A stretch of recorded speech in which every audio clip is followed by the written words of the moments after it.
বঙ্গোপসাগরের বুকে আচমকাই যেন দানবীয় রূপ নিতে শুরু করেছে প্রকৃতি। যে কোনো মুহূর্তে পরিস্থিতি রূপ নিতে পারে আরো ভয়াবহ কোনো দুর্যোগে। উত্তর বঙ্গোপসাগর ও তৎসংলগ্ন পশ্চিমবঙ্গ বাংলাদেশ উপকূলীয় এলাকায় একটি গভীর লঘুচাপ সৃষ্টি হয়েছে, যা মুহূর্তেই আরো ঘনীভূত হওয়ার আভাস দিচ্ছে আবহাওয়া অধিদপ্তর।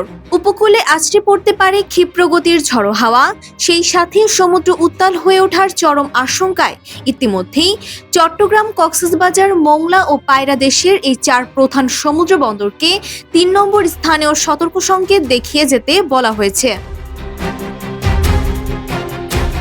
বুধবার সকালে আবহাওয়া অধিদপ্তরের পক্ষ থেকে জারি করা এক জরুরি বার্তায় এই আশঙ্কাজনক তথ্য নিশ্চিত করা হয়েছে।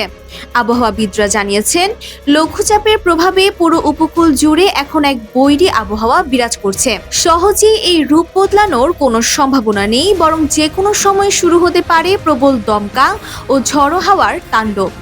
সমুদ্রের এই উত্তাল পরিস্থিতিতে উত্তর বঙ্গোপসাগরে অবস্থানরত প্রতিটি মাছ ধরার নৌকা ও ট্রলারকে পরবর্তী নির্দেশ না দেওয়া পর্যন্ত উপকূলের কাছাকাছি থেকে অত্যন্ত সাবধানে চলাচলের কঠোর নির্দেশ দিয়েছে প্রশাসন।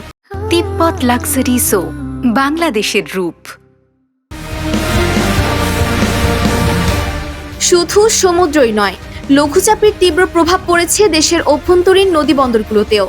পূর্বাভাসে স্পষ্ট বলা হয়েছে, খুলনা, বরিশাল, পটুয়াখালী, নোয়াখালী, কুমিল্লা, চট্টগ্রাম ও কক্সবাজার অঞ্চল জুড়ে ঘন্টায় ৪৫ থেকে ৬০ কিলোমিটার বেগে দক্ষিণ বা দক্ষিণ পূর্ব দিক থেকে তীব্র ঝড়ো হাওয়া সহ বজ্রবৃষ্টির আশঙ্কা রয়েছে। এই ঝুঁকিপূর্ণ পরিস্থিতি মোকাবিলায় দেশের অভ্যন্তরীণ নদী বন্দরগুলোকে ১ নম্বর সতর্ক সংকেত ঝুলিয়ে রাখার নির্দেশ দিয়েছে অধিদপ্তর। উপকূলবর্তী প্রতিটি অঞ্চল এখন থমথমে আবহাওয়ার মুখোমুখি।